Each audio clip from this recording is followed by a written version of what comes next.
Good morning, students. Today we will start some questions related to the theorem number 9.1. The 9.1 theorem is parallelograms are on the same base and between the same parallels are equal in area. तो ये हमने theorem आपको करा दी थी पहले ही कि अगर एक ही बेस पे और दो सेम पैरेलल लाइंस के बीच में अगर दो पैरेललोग्राम्स हैं तो उनका जो एरिया होता है वो हमेशा इक्वल होता है। ये मैंने पहले ही बता दिया था, ठीक है ना। चलिए, तो एग्जांपल नंबर 1 है, इसी थ्योरम से रिलेटेड है और एक एज अ फॉर्मूला भी वर्क करेगा। एग्जांपल नंबर 1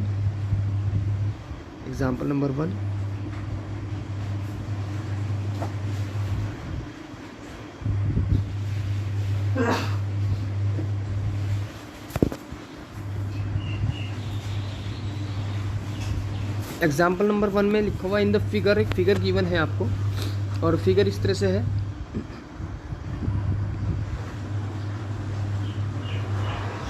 फिगर इस तरह से गिवन है, ये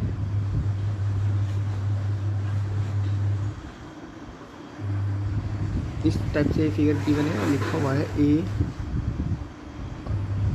ADLCFB और यहाँ पे क्लियर लिखा हुआ in the figure ABCD the parallelogram, यानी ABCD। देखिए ये वाला एक पैरेललोग्राम है, ABC और D ये वाला एक पैरेललोग्राम है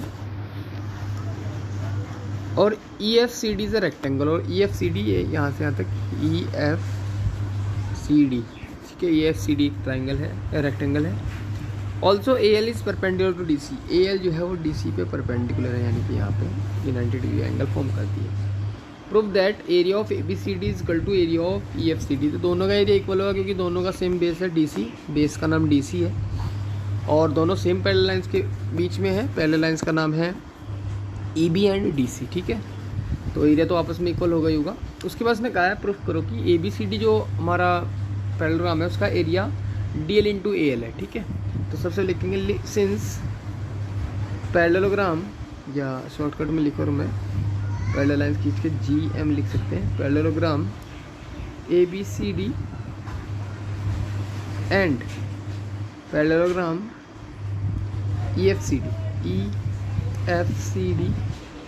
are on same base, base का नाम भी मेंशन कर देना, बेस का नाम है CD, ठीक है। Same base CD and between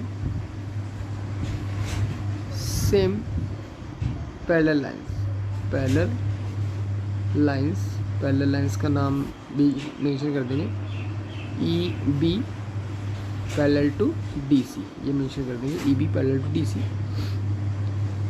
so area of ABCD is equal to area of EFDC, ठीक है।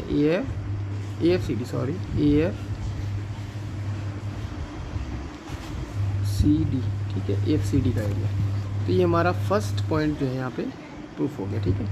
सेकंड पॉइंट प्रूफ करने के लिए हमें क्या करना है, इसी लाइन का यूज करेंगे। नाउ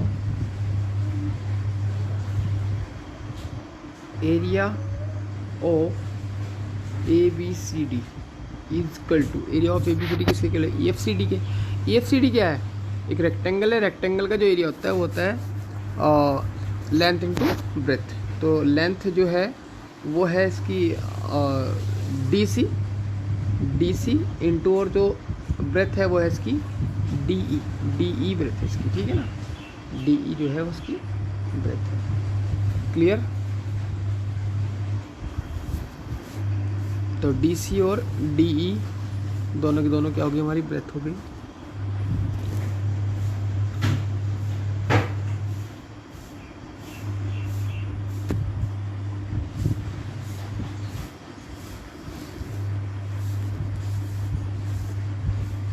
अब देखिए DC तो ये पूरी हो गई। अब ये जो DE है, ये DE किसकी इक्वल होगी, AL के। क्यों होगी, क्योंकि ये भी 90 डिग्री है, ये भी 90 डिग्री है, ठीक है।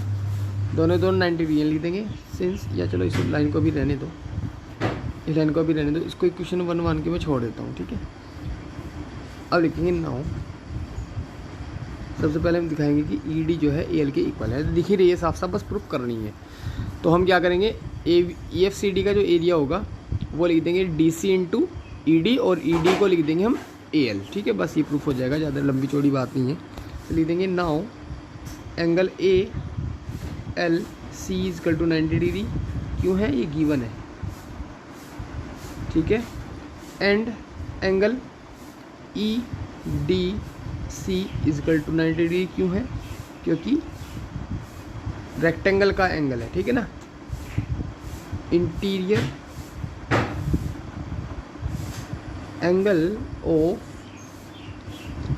रेक्टेंगल का इंटीरियर एंगल है, तो 90 डिग्री हो गई होगा। ठीक है, चलिए इसके बाद में हम क्या लिखते हैं,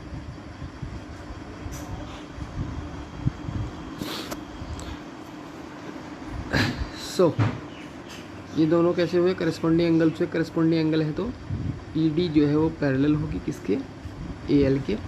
ठीक है, ED जो है AL के पैरेलल है। ऑल्सो EA जो है वो DL के पैरेलल होगी। क्यों होगी, क्योंकि EB since EB parallel to DC, और ये दोनों उसी के ही पार्ट है। भाई EB जो है DC के पैरेलल है, तो EB और DC भी आपस में पैरेलल है, क्योंकि ये उसके दोनों के ही पार्ट हैं। ठीक है, सो EALD will be a parallelogram, ये दोनों क्या होंगे, हमारे पैरेललोग्राम होंगे। ठीक है ना, और पैरेललोग्राम होंगे तो AL जो हो जाएगी वो किसके इक्वल हो जाएगी, ED के इक्वल हो जाएगी। बस ये बात हमें प्रूफ करनी थी, इसके लिए थोड़ी सी मेहनत लगी।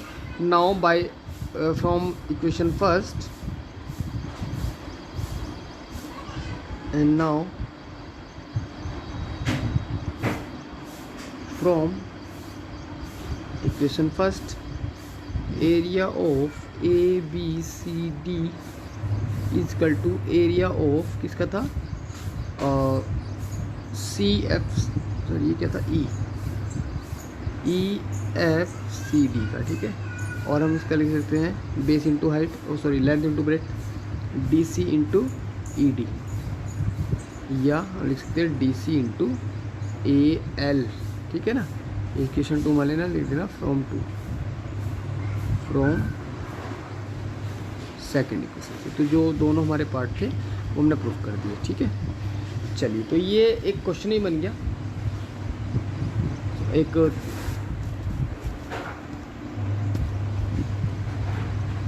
रूल भी बन गया। ये यहाँ पे रूल क्या बन गया, किसी भी पैरेललोग्राम के एरिया उसके बेस इंटू हाइट के इक्वल होता है। ठीक है, यानी कि अगर मैं यहाँ से फॉर्मूला क्रिएट कर दूँ तो एरिया ऑफ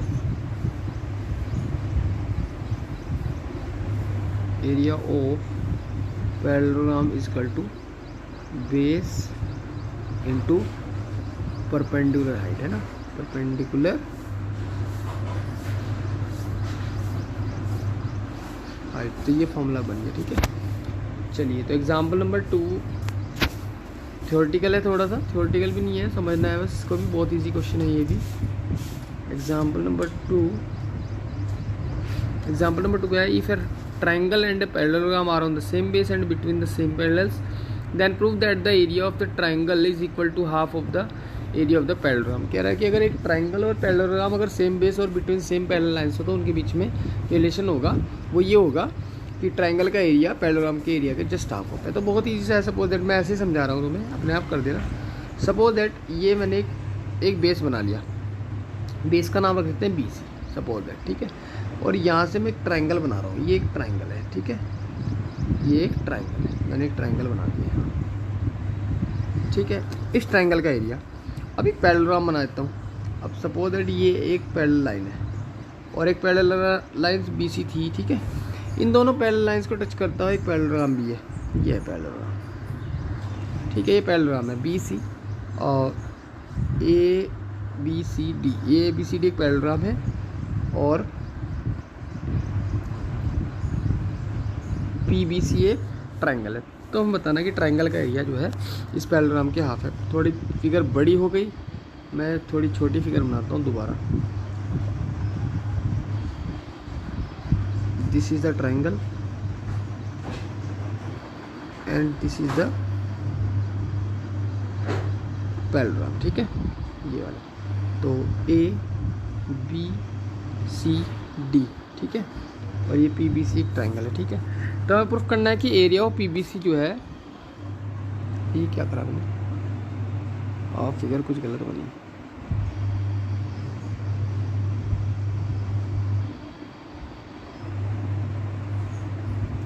ठीक है, यहाँ से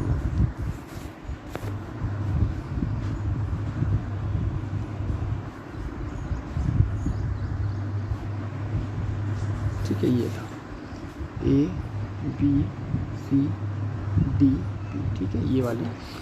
तो अगर मैं देखूं तो मुझे ट्रायंगल पी बी सी का एरिया जो है A B C D parallelogram के हाफ प्रूफ करना है। तो हम क्या करेंगे, इस ट्रायंगल से रिलेटेड एक पैरेललोग्राम क्रिएट कर लो आप, इस ट्रायंगल से रिलेटेड, यानी इस ट्रायंगल की एक साइड पी बी है और एक साइड पी सी है। तो चाहे तो पी बी के पैरेलल एक लाइन खींच लो, चाहे पी सी के पैरेलल खींच लो। मैं पी सी के पैरेलल एक लाइन खींच रहा हूँ, पी सी के पैरेलल एक लाइन खींच दी, पैरेलल उसके हाथ तक बढ़ा दिया और नाम कर दिया पी सी बी क्यू, ठीक है, पी सी बी क्यू। तो एक पैरेललोग्राम बना दिया मैंने, और इसको मैं डैश डैश कर रहा हूँ, क्या कर रहा हूँ, डैश डैश, डैश डैश मतलब इसको एक मैं ऐसी लाइन बना रहा हूँ, इस तरह की लाइन, ठीक है। तो ये मैंने बना दी एक लाइन, ये कंस्ट्रक्शन है मेरा। अब देखो जरा, अब ये जो ट्रायंगल बन, ये जो पैरेललोग्राम बना पी सी बी क्यू, इसका एरिया किसके इक्वल होगा, area of A B C D के, क्योंकि दोनों के बेस सेम है, बी सी बेस का नाम है, और पैरेलल लाइंस का नाम हम क्यू डी कर सकते हैं, क्यू डी और B C. Q D B C दो पैरेलल लाइंस हैं, और कॉमन बेस जो है इनका वो बी सी है, तो इसलिए दोनों का एरिया आपस में इक्वल होगा, ठीक है। तो area of P B B Q, अब पी बी बी क्यू की अगर मैं बात करूँ तो सिर्फ पी सी बी क्यू की बात करो, पी सी बी क्यू में जो पी बी है वो इसका डायगोनल है, ठीक है ना। पी सी बी क्यू जो पैरेललोग्राम है उसमें पी बी क्या है, पी बी एक डायगोनल है, और डायगोनल अगर ये है तो डायगोनल से हमें पता है कि किसी भी पैरेललोग्राम का जो डायगोनल होता है वो उसको दो इक्वल पार्ट में, दो कॉन्ग्रुएंट पार्ट में डिवाइड करता है, और कॉन्ग्रुएंट ट्रायंगल्स में डिवाइड करता है। कॉन्ग्रुएंट ट्रायंगल्स जितने भी होते हैं उनका एरिया हमेशा इक्वल होता है, क्योंकि वो सेम होते हैं, ठीक है। तो ए बी सी डी, तो ऐसे लिखेंगे पी बी सी क्यू का एरिया लिख सकते हैं हम 2 into area of triangle P B C, और equal to area of A B C D. तो ये प्रूफ हो जाएगा, 2 उधर ले जा लेना तो प्रूफ हो जाएगा area of triangle P B C is equal to half of area of A B C D. तो बस यहाँ पे मेंशन करनी है आपको थ्योरम, पूरी थ्योरम लिख दी है कि वी नो दैट, लिखेंगे since P B is the diagonal of the parallelogram P C B Q, and we know that a diagonal divides a parallelogram into two congruent triangles, ठीक है। so area of PBC is equal to area of PBQ, ठीक है, PBC का area PBQ के equal होगा। so area of PCBQ यानी PCBQ का area PBC के एरिया का डबल होगा। बस इतना लिखना है और फिर ये लाइन लिखनी है, उसके बाद ये लाइन लिखनी है, हमारा प्रूफ हो गया एग्जाम्पल नंबर 2। इस तरीके से हमने ये 2 एग्जाम्पल्स किए हैं एक्सरसाइज 9.2 में। First question very important question है, और जो हमने थ्योरम यहाँ पे की थी अभी, जो भी हमने थ्योरम अभी की थी, कौन सी वाली थ्योरम करी थी, थ्योरम नंबर एग्जाम्पल नंबर 1 जो किया था उससे रिलेटेड है कि ये एक पैरेललोग्राम इस तरह से क्रिएट कर रखा है इन्होंने, और लिखा हुआ है ए बी सी डी, और ये परपेंडिकुलर बना रखा है, यहाँ पे ई है, ठीक है, यहाँ पे एक और परपेंडिकुलर बना रखा, और सी से टच हो रखा, सॉरी, ये एफ है यहाँ पे, और यहाँ पे 90 डिग्री बना रखा, और कह रहा है कि ए वो तो दिखा दिया कि ये दोनों आपस में परपेंडिकुलर है। ए बी की वैल्यू जो है 16 है, ए बी की डिस्टेंस जो है, और ए ई की जो डिस्टेंस है वो है हमारी 8, और सी एफ की डिस्टेंस जो है, सी एफ की डिस्टेंस है 10, और इसने पूछा है ए डी की डिस्टेंस, ए डी की डिस्टेंस पूछिए टोटल। तो लिख देंगे area of A B C D. तो area of A B C D होता है बेस इंटू हाइट, क्या होता है, बेस इंटू हाइट, अभी भी हमने क्वेश्चन किया भी था। तो बेस, अगर मैं बेस क्रिएट करता हूँ डी सी को, तो डी सी इंटू ए ई हो जाएगा, ठीक है, डी सी इंटू ए ई। और अगर मैं बेस मानता हूँ ए डी को, तो A D into C F हो जाएगा। बस इनका यूज़ करना है, वैल्यू रख दो।